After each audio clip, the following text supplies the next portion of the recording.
नमस्कार दोस्तों, आप सभी लोगों का हार्दिक स्वागत है मेरे YouTube चैनल पे।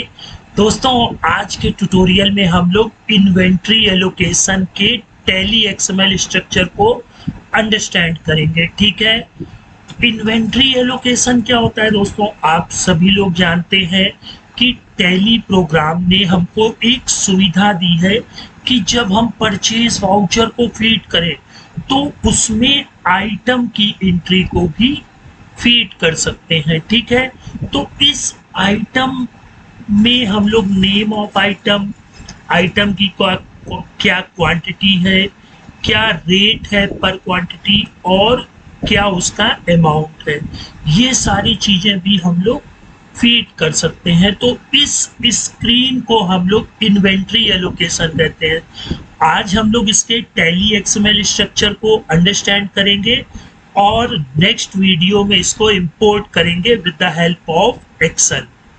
ठीक है, तो सबसे पहले देखिए, ऑल इन्वेंट्रीज डॉट लिस्ट से ये यहाँ का मान लेते हैं दरवाजा, ये ओपन हो जाएगा। ठीक है, और जैसे ही all inventories dot list backslash करेंगे, इसका मतलब होता है कि ये दरवाजा फिर क्लोज्ड हो जाएगा। ठीक है, अच्छा, ये चीज तो हम लोगों को समझ में आ गई। और अभी तक आप लोगों ने टैली एक्सएमएल स्ट्रक्चर में देखा होगा कि जो भी टैग ओपन होता है उसका क्लोज होना कंपलसरी है। ठीक है, अगर कोई भी टैग आपने ओपन किया, इसके बाद अगर आपने उसको क्लोज नहीं किया तो वो आपको एरर शो करेगा। अच्छा, अब दूसरी सिचुएशन क्या होती है कि हमारे पास क्या क्या चीजें हैं दोस्तों? सबसे पहले नेम ऑफ आइटम, तो भाई ठीक है, stock item name, stock item name देखिए यहाँ से ओपन होगा, यहाँ पे क्लोज होगा। और इसके बिटवीन में आप स्टॉक आइटम का नाम मैनुअल भी लिख सकते हैं या फिर एक्सेल में लूप लगा करके उसकी सेल की वैल्यू से जो हम लोग फिक्स कर देंगे।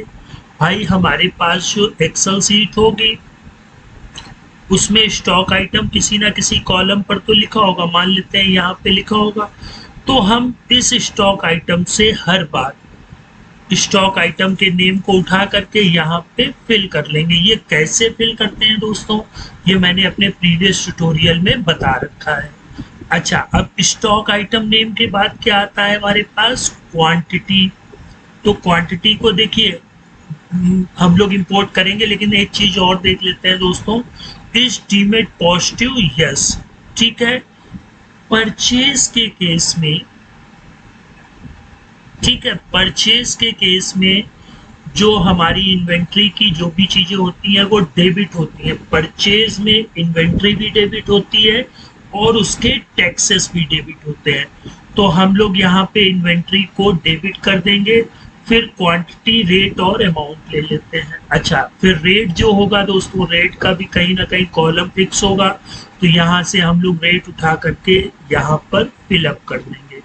अब क्वांटिटी में देखिए दो चीजें होती हैं, एक्चुअल क्वांटिटी और बिल्ड क्वांटिटी। ठीक है, तो एक्चुअल क्वांटिटी आप कितनी रखना चाहते हैं वो यहाँ पे फिल कर दीजिएगा, और बिल्ड क्वांटिटी कितनी रखना चाहते हैं वो फिलअप कर दीजिएगा। ठीक, अब हमारी ये चीजें फिलअप हो गई। इसके बाद हमारा क्या आएगा दोस्तों? अमाउंट।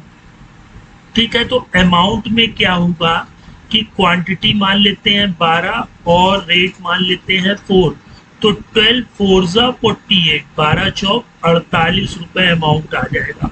और दोस्तों यहाँ पर ये एस्टीमेट पॉजिटिव यस है, तो जो वैल्यू आएगी वो निगेटिव में 48 आ जाएगी।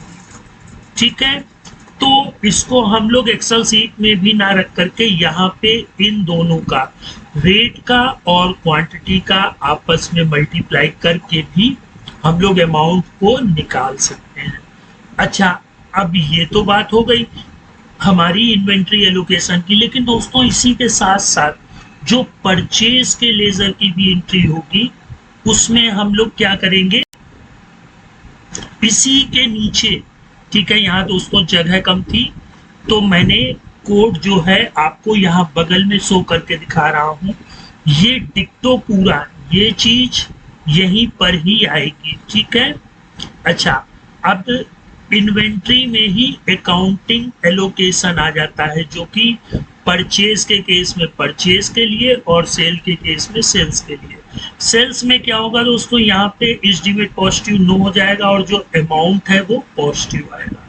बाकी पूरा का पूरा स्ट्रक्चर वही है। अच्छा, फिर इसके बाद हम लोग लेजर नेम लिख देंगे। लेजर नेम हमारा क्या होगा, परचेज, ठीक है। फिर एस्टीमेट पॉजिटिव यस, क्योंकि परचेज में जो अकाउंटिंग एलोकेशन हो या इन्वेंट्री एलोकेशन हो वो दोनों एस्टीमेट पॉजिटिव यस होते हैं, और अमाउंट जो होगा वो यहीं से ही उठ करके हमारा आ जाएगा, ठीक है। तो दोस्तों ये पूरा का पूरा स्ट्रक्चर था हमारा इन्वेंट्री एलोकेशन का। अब हम लोग नेक्स्ट वीडियो में इसको प्रैक्टिकल करके देखेंगे। और दोस्तों टॉपिक कैसा लगा प्लीज कमेंट बॉक्स में जरूर बताइएगा। अब हम लोग नेक्स्ट टाइम मिलते हैं। गुड बाय दोस्तों।